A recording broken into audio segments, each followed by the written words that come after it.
మన ఇంద్రియాలను పర్ఫెక్ట్గా సమన్వయం చేసుకుని సహజమైన ఏకాగ్రతను ఎలా సాధించాలో ఈరోజు తెలుసుకుందాం. సీసీ కెమెరా కనపడగానే మనుషుల ప్రవర్తన అమాంతం మారిపోవడం చాలా ఆసక్తికరమైన విషయం కదూ. ఇక్కడ అన్కాన్షియస్నెస్ అంటే స్పృహ కోల్పోవడం కాదండి, మన 5 ఇంద్రియాల మధ్య స్నేహం, సమన్వయం లోపించడం. చేతికున్న 5 వేళ్లలో 2 పనిచేయకపోతే ఏమవుతుంది? వస్తువులు జారిపడతాయి కదా.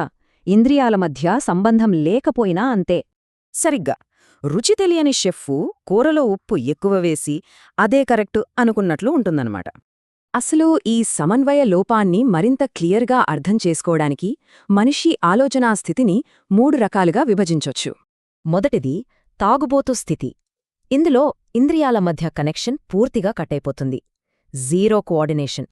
అంటే నోరు ఎడమవైపు వెళ్లాలని చెబుతుంది, కాని శరీరం మాత్రం తూలుతూ కుడివైపుకు నడుస్తోంది. ఇక రెండవది మనలాంటి సగటు మనుషుల స్థితి. ఇక్కడ ఇంద్రియాల మధ్య సమన్వయం ఉన్నప్పటికీ అది కేవలం పాక్షికమే. ఏకాగ్రత పూర్తిగా ఉండదు. చెవులు పనిమాటలు వింటున్నా మనసు మాత్రం ఎక్కడో సినిమా గురించి పగటి కలలు కంటుంది. ఎవరైనా బాస్ లేదా అధికారి చూస్తున్నారన్న భయంతో మాత్రమే కరెక్ట్గా పనిచేయడం.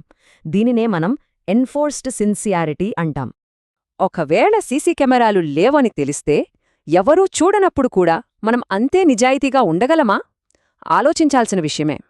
ఇక మూడవది అత్యున్నతమైన యోగి స్థితి. ఇక్కడ ఇంద్రియాలన్నీ 100% ఎలాంటి షరతులు లేకుండా సహజ సమన్వయంతో ఉంటాయి. ఈ అద్భుతమైన స్థితిలో ఉన్నవాళ్లు ఒంటరిగా ఇంట్లో ఉన్నా సరే గుడిలో ఉన్నంత పవిత్రంగా, స్వచ్ఛంగా ప్రవర్తిస్తారు. దీనికొక బెస్ట్ ఎగ్జాంపుల్ హిమాలయాల్లో నివసించిన స్వామి రామగారి గురువుగారి జీవితం. చాలా ఇన్స్పైరింగ్గా ఉంటుంది. ఎవరూ చూడకపోయినా ఆయన రోజు ఉదయాన్నే లేచి యోగా చేస్తూ ఎవరూ రాని ఆ గుహను కూడా ఎంతో శుభ్రంగా ఉంచుకునేవారట.